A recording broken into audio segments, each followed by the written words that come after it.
Bem-vindos ao Porta de Hangar, que vai ao ar todas as semanas pelo canal YouTube.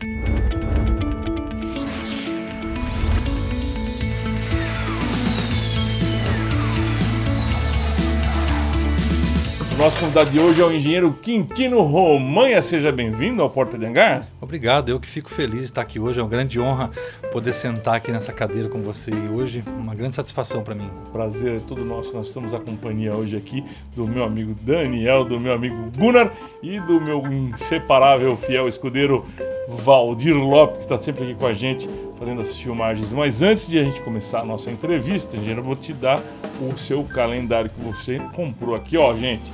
O engenheiro comprou, e você sentou aqui, pensa que é de graça? Não é não, tem que comprar um calendário para ajudar o Joãozinho Emanuel, tá bom? E diga uma coisa, eu vi uma história muito louca sua, você é engenheiro aeronáutico, mecânico, coisa e tal, mas você fez um avião, é verdade? Mas você era engenheiro quando fez o avião ou não? Então, positivo é verdade, mas negativo eu não era nada, na verdade. Eu era e sempre fui, né, e continuo sendo um grande amante da aviação. Mas é verdade, quando eu era novo, eu tive a oportunidade, junto com um amigo meu, de desenvolvermos uma aeronave. Que legal. Que foi construída pela regra de 3. É verdade, parece ser um absurdo, mas foi verdade. A gente trabalhou muitas coisas em cima daquele projeto na regra de 3, né? Olha, escalonaram de um avião pequeno para um grande. Exatamente. E aí eu comecei a pegar as revistas de aeromodelismo. A minha mãe, que tem uma tia lá nos Estados Unidos, ela trouxe umas revistas americanas e eu comecei a olhar aquelas revistas e tal e comecei a fazer meus projetos.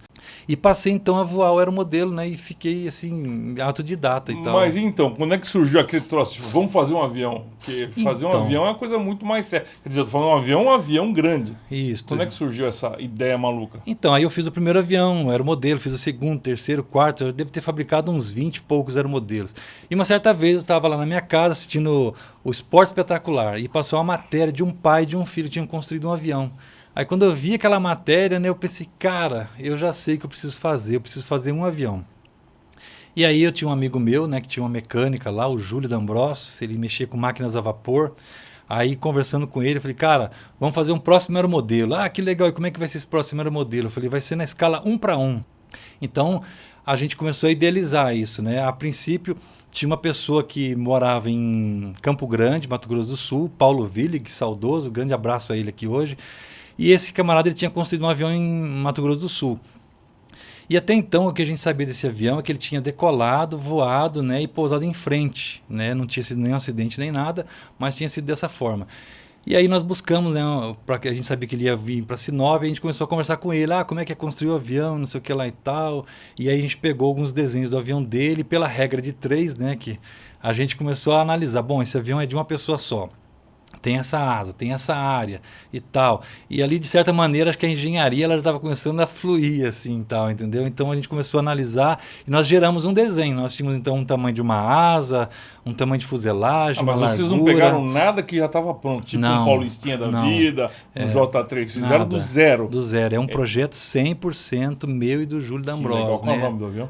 A gente chamou ele de Tempestade 48. Oi, foi, né? Bicho bom, hein? Então, é porque tinha muitas essas coisas de nomes, né? E o 48 vem por causa do motor de Fusca, né? O avião usa um motor, né? A gente chama de Lycombis. Lycombis. 48 HPs, né? Então, e aí a gente começou a elaborar, a gente fez uma maquete pequena, né? Eu até brinco com meus amigos engenheiros, né? O primeiro ANSYS, né? A análise estrutural do avião foi numa maquete feita de palitinho de churrasquinho, né? Então você colocava ela e você mexia nessa maquete e você começava a imaginar, bom, eu estou achando que aqui ficou um pouco frágil, se a gente colocar um tubinho de lado vai travar melhor. E a gente foi dessa forma, né? Colocando um tubinho aqui, outro lá, e chegamos no desenho. Repassamos a escala para o tamanho real, descobrimos a quantidade de tubos que seriam usados, então fomos lá comprar o tubo e começamos a soldagem.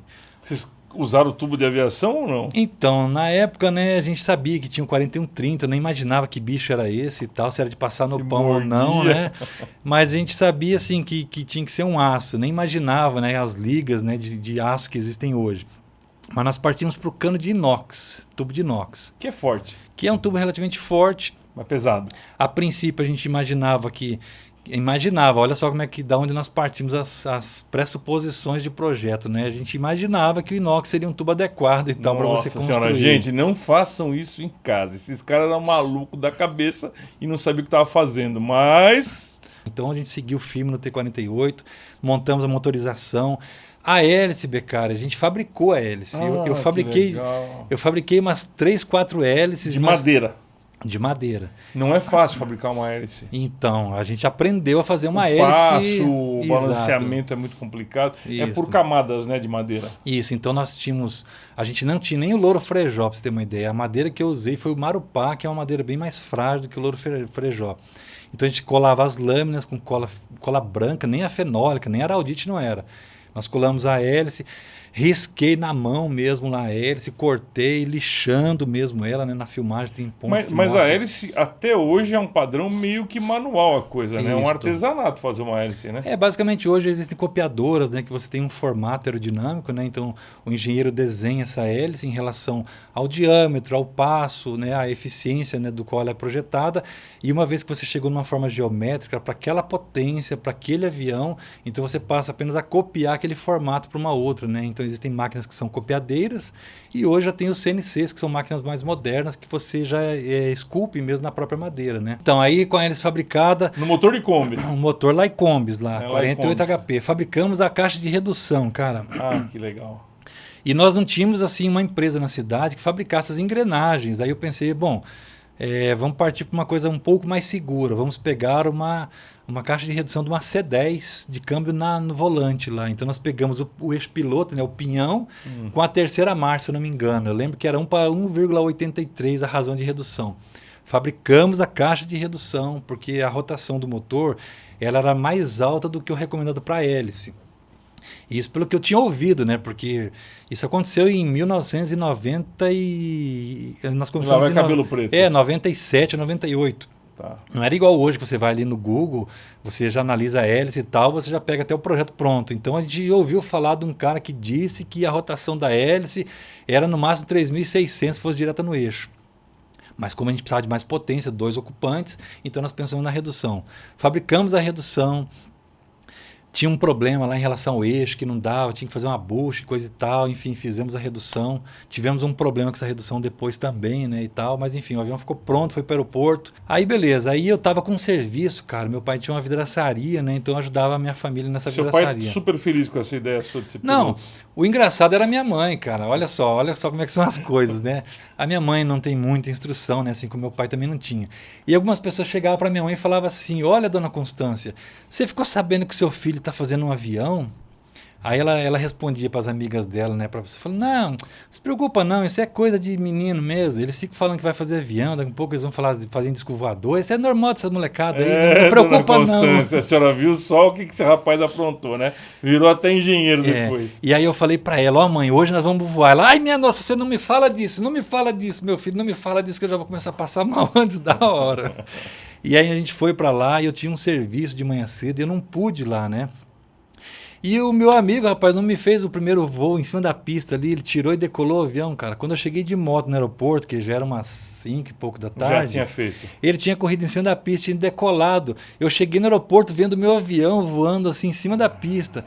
Eu falei: ah, mas não é possível, cara. Mas você ficou emocionado? Não, eu fiquei feliz, assim, eu falei: caramba, meu, já tá voando, cara, que coisa. Mas você queria ter feito o primeiro voo? Eu queria ter feito o primeiro voo. Entendi.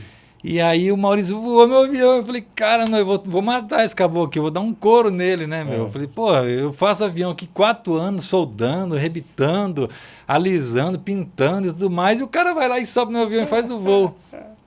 Aí ele parou lá, eu já pode ir voltando para cá, aqui, pode não tem mais uma passadinha não, pode vir para cá já, que agora é minha vez. E aí ele chegou lá: e aí, o que você viu e tal? Eu falei: cara, tranquilo, parece muito com o Paulistinha aqui, comando e tudo, tá sossegado, beleza pura. Aí eu já pulei para dentro também, já corri na pista, já na primeira corrida lá, olha só a irresponsabilidade, cara, de um camarada de 19 anos, acho que eu estava nesses dias, 19 para 20 anos, de correr na pista, cara, na primeira corrida, tirar o avião do chão e ficar voando sobre a pista. Mas o interessante... Mas eu acho que é o jeito certo, né, Gunnar? Se é um avião mais lento, que a pista é suficiente em frente, sem dúvida. É o jeito certo. É. Aí o comandante Gunnar que não deixa a gente mentir. Então, mas o legal é que assim, né, hoje existem procedimentos diferentes em relação a ensaios em voo, né, que na engenharia a gente vê, né, hoje eu consegui aprender algumas coisas e tal, mas assim, da atitude, né, de você pôr o avião, correr em frente, decolar em frente, né, e você nem fazer uma taxiada primeiro e tal, né, enfim. Mas assim, uma coisa que é interessante da construção é como você colocou cada arruela, cada rebite que tem no avião, você de ouvido, você sabe tudo que está acontecendo basicamente no avião. Enfim, aí eu corri lá em frente, aí virei na cabeceira lá, fiz uma decolagem um pouco mais alta e na terceira eu dei um turno de pista. E aí solei de novo o avião, né? Então eu tinha solado o sem grilo e eu junto. Uma coisa voltando rapidamente no sem grilo, quando eu cheguei lá na cidade, que eu fui falar para o Paulo Willig, aí eu falei Paulo Willig, Paulo, né?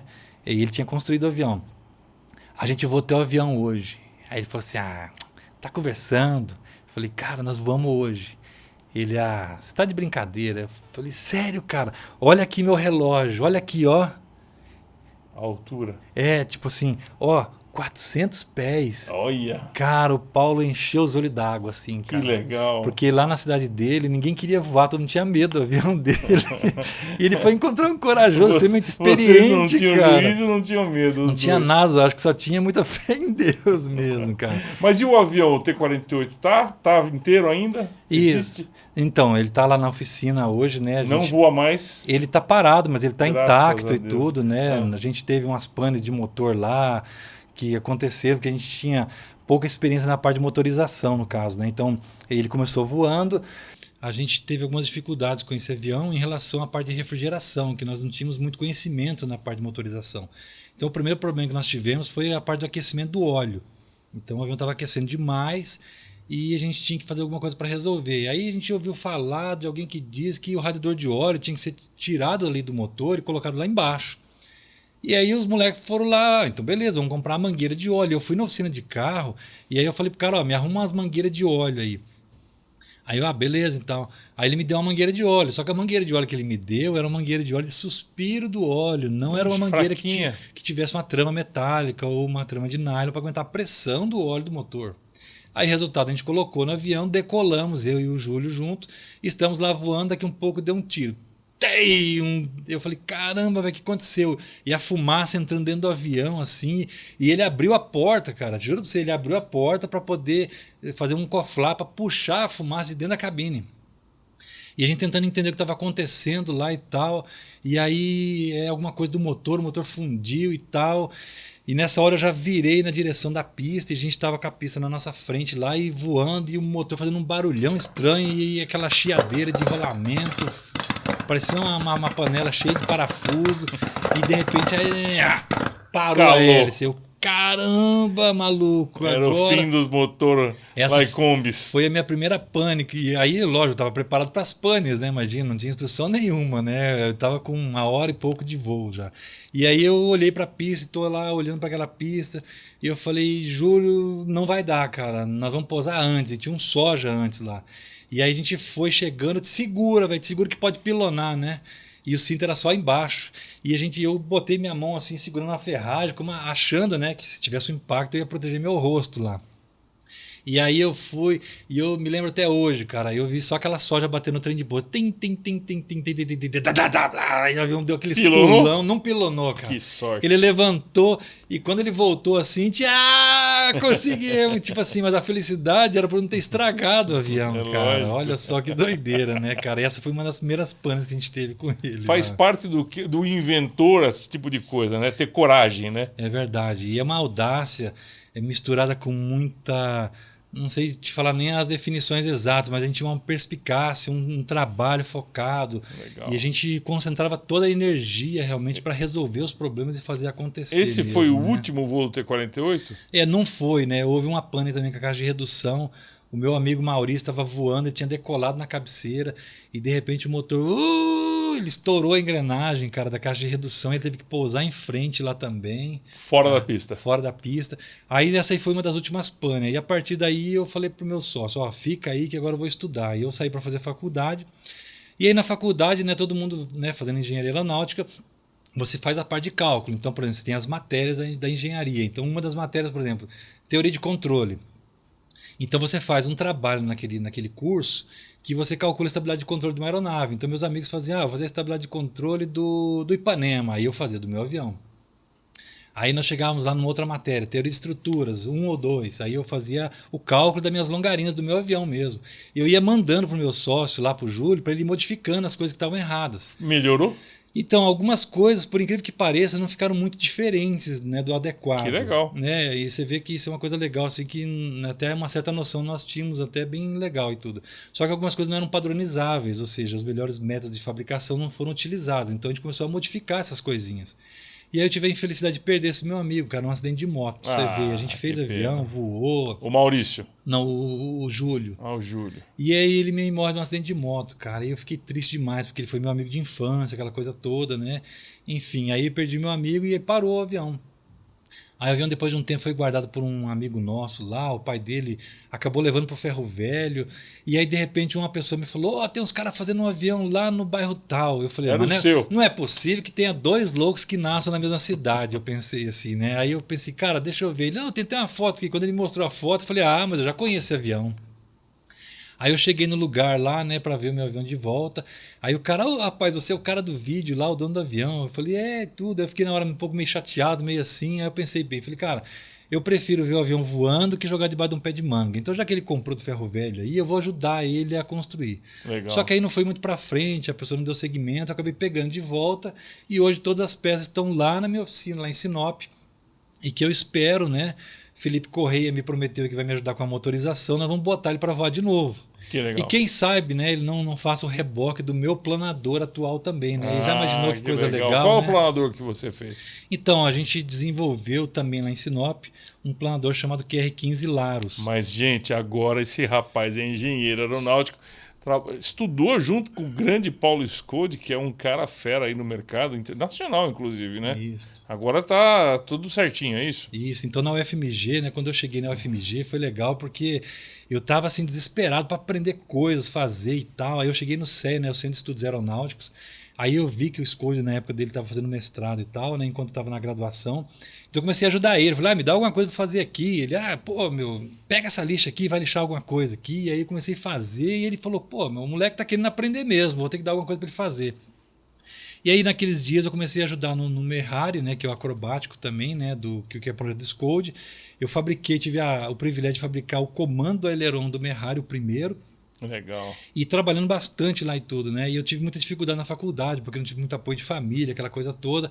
Então eu trabalhava para poder conseguir pagar meu apartamentinho lá, né, e tal, porque eu não tinha grana, então eu tinha que fazer alguma coisa, e nada melhor do que fazer avião. Claro. E aí o Scode teve, né, e me convidou, né, para participar do projeto 308, que foi o primeiro avião de velocidade do nosso ilustre Gunnar, né?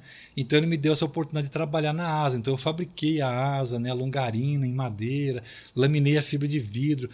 O Scode foi meu pai, basicamente, no FMG. É pai de muito É um cara, por aí, né? fantástico. Hoje ele é um expoente mundial aí, reconhecido no mundo inteiro, com trabalhos fantásticos. Eu quero saber do seu planador. Vamos falar de você. Como é que é o seu planador? Então, o planador ele nasceu lá na faculdade. Eu tinha uma ideia com pessoas do Aeroclube lá de Pará de Minas e tal. A ideia era para fazer um projeto, coisa e tal. Nosso grandiosíssimo Cláudio Barros, fundador do Centro Saudoso, né? Sim, grande cara. Grande, pessoa maravilhosa. Ele me ajudou dando algumas dicas de projeto e tal. Aí eu comecei a desenvolver esse projeto. E esse projeto não aconteceu lá em Minas Gerais ainda. Quando eu fui para Mato Grosso, eu encontrei uma pessoa grandiosíssima, José Donizete, o Tim. Ele foi o financiador do projeto. Então nós começamos a fabricação de um planador. A ideia, né, e ainda continua sendo, é ajudar o voo à vela, né? Então os quero-queros do Brasil todo, eles estão mais sucateados hoje. A frota que foi passada para os aeroclubes, boa parte dela hoje está groundeada já, né? Porque são planadores de madeira e coisa e tal. Então a ideia nossa era o quê? Era tentar trabalhar um projeto que pudesse ajudar no voo à vela brasileiro. Quintino, isso é uma coisa muito importante, gente, do que o Quintino está fazendo, porque o voo à vela é a base de tudo para um aviador, né? É verdade. Infelizmente perdido no Brasil, esquecido. Né? Então isso é muito bacana da sua parte fazer um projeto desse. Isso. Então em Pará de Minas eu comecei a voar, né, planadores. Eu Eu fiz o solo também de Quero Quero, tudo. Não concluí meu PPL ainda, porque Ground era o nosso clube, coisa e tal. Mas então a gente viu uma oportunidade, um nicho de mercado, de tentar trabalhar em cima disso, né? Que é um mercado muito legal, é um esporte maravilhoso, né? Voar a vela, enfim, um desafio bem interessante. Então nós começamos no trabalho do planador. Então o planador foi desenvolvido um protótipo que voou, a gente levou ele para a faculdade, fez os ensaios em voo. Então você instala alguns computadores que fazem análise da curva polar, né, a parte toda de desempenho, razão de rolagem. Então foi feito ver vários parâmetros. E hoje esse projeto está lá em Canoas. Grandioso Cláudio Monteiro, né, é o nosso parceiro hoje, eu sou sócio dele numa empresa lá e nós estamos desenvolvendo, né, um ferramental então para começar a construção. Então em janeiro agora a gente vai começar a fabricar as primeiras peças, né? Assim que a gente iniciar o processo H3, então nós começaremos a fabricar as primeiras peças de um planador que vai sair de um molde mesmo. E vai servir para dar instrução ou é um planador de alta performance?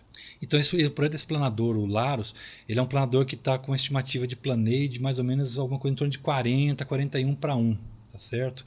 O protótipo já deu 39,5, né? Mas o protótipo ele foi fabricado assim de forma mais caseira, sem molde, sem um acabamento superficial, muita rugosidade, coisa e tal, né?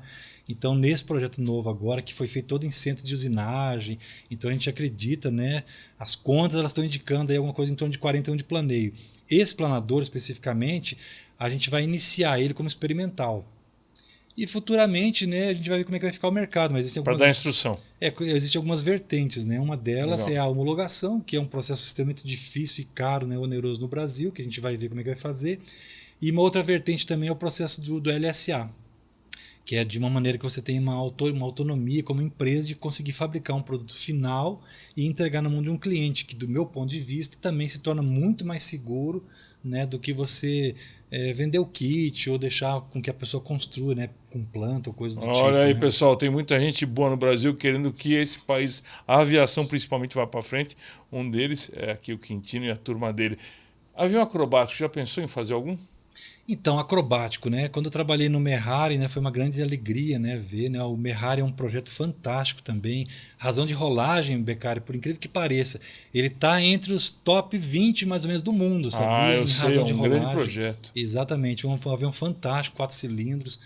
O Marcão, né, hoje ele é o tutor, ele está cuidando do projeto e tudo, né, que também é uma pessoa fantástica, no que tem participado dos campeonatos. Tudo, O Marcão não é o maravilhosa. Marquinhos, né? Porque ele é magrinho e pequenininho, Pois né? é, Não é jeito que chama de Marcão. Isso. E aí, agora meu último trabalho e tudo foi um convite que eu tive do Gunnar, mais ou menos uns 2 anos e pouco atrás. Ele nos procurou e tudo, ele tinha uma ideia, né, de desenvolver um acrobático. Então, há 2 anos eu estou trabalhando, estou estudando, né, a gente está desenhando, né, essa parte do acrobático. Então, trata-se de um avião acrobático, mais ou menos assim do tamanho de um Merrari, um pouquinho menos, mas os pontos específicos desse projeto é peso, né? Então ele é um projeto extremamente leve, a gente tem uma estimativa de MTOW, né? O peso máximo de decolagem de 400 quilos, ele vai voar com motor de 250 HPs. Ao pessoal do aeromodelismo, eles conhecem assim como manobras 3D, né? Basicamente é um avião que vai voar no ar. Ele basicamente é um avião que voa com velocidades menores. E, se você for comparar, ele parece muito com o Paulistinha. A VNE dele, a velocidade máxima de voo dele é parecida com o Paulistinha. E vai ser dócil ou não? E aí que está a parte legal. Ele vai voar mais lento do que o normal, né? De um extra, de um edge e tudo. Só que ele vai ter razões de rolagem bem altas.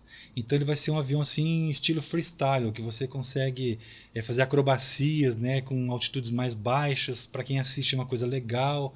Né? E o Gunnar ele vai trabalhar um pouco essa parte aí, tipo Rob Holland, né? O Stuart lá com aquelas voos em faca, né? Aqueles voos bem bacanas assim, isso, exatamente. Legal, então vai ser umas coisas mais ou menos nesse sentido aí, tal, basicamente, né? o que é um avião com aileron grande, muito motor e construção de que carbono? A gente brincou assim no começo, é basicamente o seguinte: você pega uma bicicleta, uma Caloi 10, né? A Caloi 10 os mais velhos vão conhecer. E você pega uma Caloi 10 e coloca um motor de 250 HP nela, né?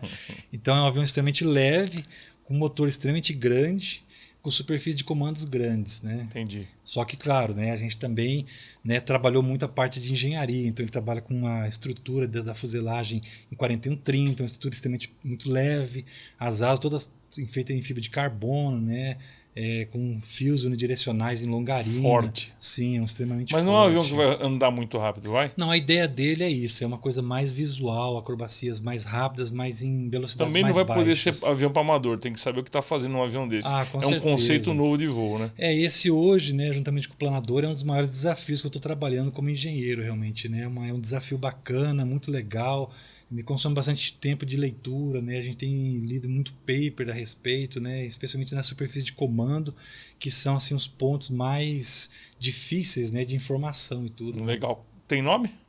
Elanos. Elanos, aí, gente. Em breve, quanto tempo para voar? A gente acredita que o ano que vem, né, final do ano que vem, já vai estar voando. 2021, vamos ver o Gunnar Exato. voar essa O Elanos máquina. é uma homenagem a uma gaivota, um legal. gavião brasileiro, né? Aquele gaviãozinho que paira no ar, sabe? Que ele fica. Sim, E olha que legal. ele olha o alvo dele no chão lá, daí ele dá aquele rasante lá Que e pega e tal. legal. Então é um pássaro que voa extremamente lento, né? Que é a ideia do conceito do Elanos também. Bom, Quintino, muito obrigado pela sua presença aqui no Porta de Hangar. Foi muito bom a sua conversa com a gente. Volte sempre quando o Elanos estiver pronto. Vamos falar dele e valeu pela participação. Cara, eu que agradeço de estar nesse lugar, né? A honra de estar aqui com você, é uma grande satisfação mesmo, um grande privilégio como engenheiro, como construtor, amador, né? No passado e tudo. É uma grande satisfação estar aqui no Porto do Hangar e eu fico à vontade. O dia que você quiser, a gente volta de novo aí. Então tá bom, gente. Porta de Hangar é para quem quer bater papo de aviação, né? A gente tem que ficar na Porta de Hangar. Eu quero agradecer o meu querido amigo Valdir Lopes, o meu amigo Gunnar e o Danielzinho que vieram aqui visitar o Porta de Hangar. Badala o sino do programa e fique com a gente. Até a próxima. Valeu!